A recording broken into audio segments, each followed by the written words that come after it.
देखिए ब्रिज के गोपाल सोमवार से शनिवार सुबह 9 बजे सिर्फ दंगल टीवी पर। भक्ति का ढोंग करके सबको अपनी ओर खींच रहा है और मेरे लालची होने का प्रचार कर रहा है सब तरफ। अरे रंगे सियार पर जब पानी गिरता है ना तो हुआ हुआ ही करता है गिन गिन कर। है जीजा जी, चिंता हो रही है आपको तो केवल बातों से या धन बांटने से कुछ नहीं होगा, कुछ इससे भी बड़ा करना होगा। लगता है मुझे गांव वालों को अपनी असली ताकत का प्रमाण देना होगा। गांव वालों को ही क्यों, आप तो साहूकार को भी प्रमाण दो। ऐसा उद्धार कीजिए कि वो कभी उठ ही नहीं पाए। सांप जिंदा ही नहीं रहेगा तो काटेगा कैसे? मेरी बात मानिए जीजा जी, तो उसका वो हाल कीजिए ना ही वो प्रचार कर सके और ना ही जीत सके। सुमरूप जी स्वामी जी। जाओ, जाकर इस साहूकार का बेड़ा पार कर दो। स्वामी जी बेड़ा पार, मैं समझा नहीं। अरे मूर्ख, जाओ और जाकर साहूकार का नामो निशान मिटा दो। जी स्वामी जी।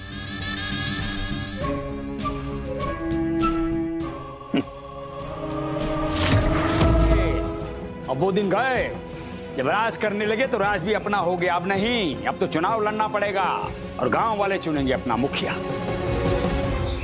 हाँ, लेकिन अच्छी बात यह है कि तुम्हारे भाई गोपाल ने मुझे एक अच्छी सीख दी कि गांव वालों के बीच में जाकर रहूंगा, उनकी परेशानी को समझूंगा, उसे दूर करूंगा तो गांव वाले मुझे चुनेंगे। इसलिए ये फेस बदला है। हमारी बनी बनाई योजना पर ये कैसा पानी फेर रहा है गोपाल? हम ये कभी नहीं होने देंगे। आप भी एक ग्वाले के बात में आ गए मामा जी। आप ज्ञानधर हैं, गांव के लोग आपको अपने से ऊपर मानते आए। आप उनके जैसे बन के उनके बीच जाएंगे तो क्या इज्जत रह जाएगी आपकी? आपको उनके हृदय पर नहीं, उन पर कब्जा करना है। अरे भांजे, ये साहूकार है ना, इसमें बहुत अकल है। गिन गिन कर वो अपनी अकल से एक चाल चलेगा तो मैं उससे 2 चाल आगे रहूंगा और उसके लिए मुझे मेहनत करनी पड़ेगी और मैं मेहनत करूंगा। इतना दुख झेलते हैं गांव वाले, इनके दुख मुझे दिखाई क्यों नहीं दिए? लोग 2 जून की रोटी बड़ी मुश्किल से जुटा पाते हैं और मैं उन्हीं से धन एड़ता रहा। कुछ तो करना होगा गिन गिन कर, कुछ तो करना होगा। इन भोले भाले गांव वालों को अपने छल में नहीं उलझाना चाहिए था।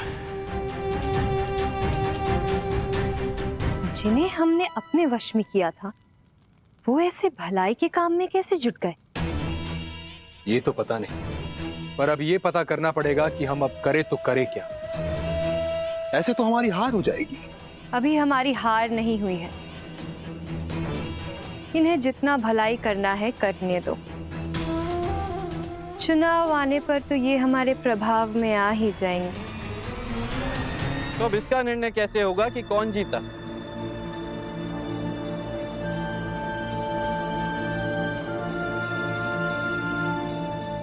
मैं बताता हूं। लगता है इनका हट तो अभी भी इनके साथ है। अब तो इनकी स्थिति और भी बिगड़ेगी।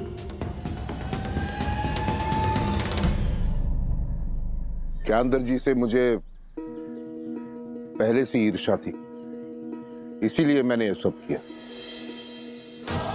ये सब मुझे शोभा नहीं देता, जानता हूं मैं।